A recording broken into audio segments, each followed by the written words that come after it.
Breaking right now on Denver 7 News at 8 o'clock on Local 3, Russian troops continue their march toward the Ukrainian capital of Kyiv as residents are being forced whether to flee or fight. We are not afraid. We are ready to defend our country. Now people across the globe, including right here from Colorado, are calling for peace. While others are looking for answers about their loved ones caught in the crossfire. There's not much you can do but pray.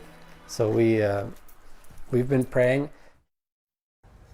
Also breaking this morning, President Biden will nominate a D.C. Circuit Court judge to the U.S. Supreme Court. Judge Ketanji Brown Jackson will be a historic nomination, the first black woman on the high court.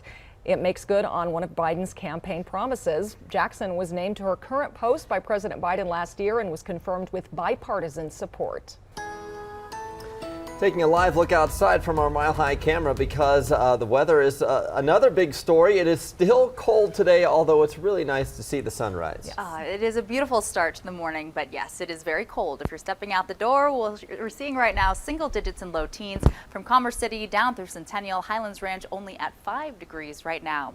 Out and about, temperatures will be a few degrees warmer than what we saw yesterday, but still below freezing. Daytime highs topping out in the upper 20s here over the Denver area, down into Parker, up through Platteville and into the mountains. Chance for a little light snow. It's already developed over portions of higher terrain into our northern and central mountains. Very light accumulations. It's a weak system rolling through. Mostly cloudy skies for the second half of the day. You can see this evening right around 7 o'clock down near Parker and Castle Rock. Chance for light snow showers, less than a half of an inch if any, then just mostly cloudy skies. Overnight lows will fall to the teens. Then tomorrow it's going to be sunshine galore and daytime highs finally above freezing, Jason. And right now we are still dealing with several problem spots. Good news is that one of the crashes across I-25 downtown has been cleared here at 6th Avenue, but still we're looking at a problem on 6th Avenue between Sheridan and Federal. Take a look from the camera there, and you can see that we do have still that left lane blocked, that right lane and the center lane are the ones that are open. This is backed up for a long way, and that's why the drive time on 6th Avenue right now is pretty lengthy, over 20 minutes, still about 25 minutes just across downtown Denver. Now the 84th Avenue crash, as you take a look from that camera, is still there in the left in the express lane.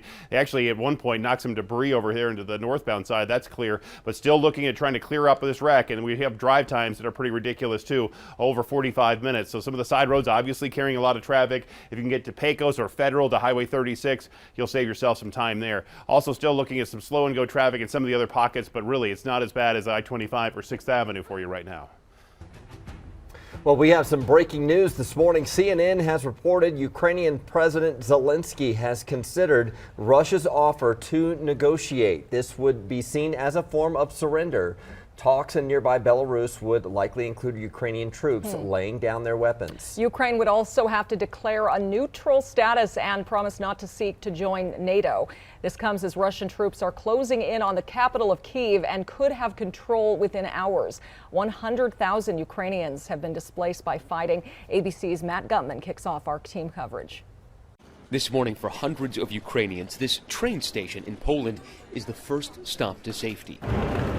Overnight, parents holding their children's hands, children holding their stuffed animals. They brought only what they could carry. The ravenous gulping down soup, and it was there that we found Yulia. She left her mother behind, now alone. Oh my God, I cried a lot. Did you? You cried when you crossed in? Yeah, I was forced to quit my country, and I didn't want it. It's like, if I want to cross my country, it should be my decision to quit my country, not that I have to. Down the hallway, Anton and Maria, their baby son Lev, finally asleep on the cot. 30 hours. All the way in the east. This train was so hard. That's the area of some of the most intense fighting. They told me Lev cried for hours. Do you think you will go back to Ukraine? Maybe. She says no.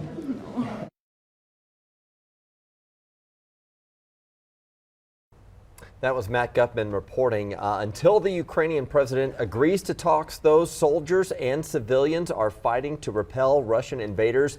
18,000 rifles have been distributed to volunteers in the capital city of Kyiv, and able-bodied men are being told not to leave the country. Already, we're hearing 137 Ukrainians have died in the fighting and more than 300 have been injured.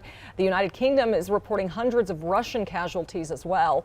Take a look at this map. It shows the areas where the Pentagon says Russian forces have launched more than 100 missiles and have initiated multiple ground attacks.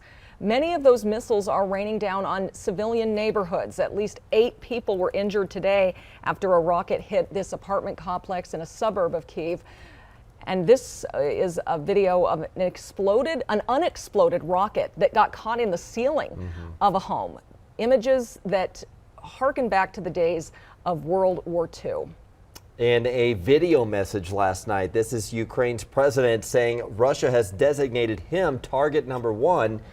Ukraine's military says it killed a group of Russian-backed separatists who had entered Kyiv to sabotage infrastructure ahead of ground troops' arrival. And this video shows an abandoned Ukraine tank. This is near a bridge crossing into Russian-held areas in southern Ukraine. Russia claims it disabled 118 military facilities. Governor Jared Polis has announced actions against Russia. He's directed his office to terminate any contract with a Russian state-owned company. He also asked the state's Information Technology Office to focus resources on protecting Colorado from a possible Russian cyber attack. The governor added Colorado is ready to welcome refugees from Ukraine and is prepared to provide Ukraine with any possible support. Meanwhile, we're hearing from Coloradans who have loved ones caught in the conflict. Michael Winner's family lives in Lviv, one of Ukraine's major cities. He says he's been in communication with his family there through social media. They're worried about the bombings, but also afraid of the danger they may encounter if they try to flee.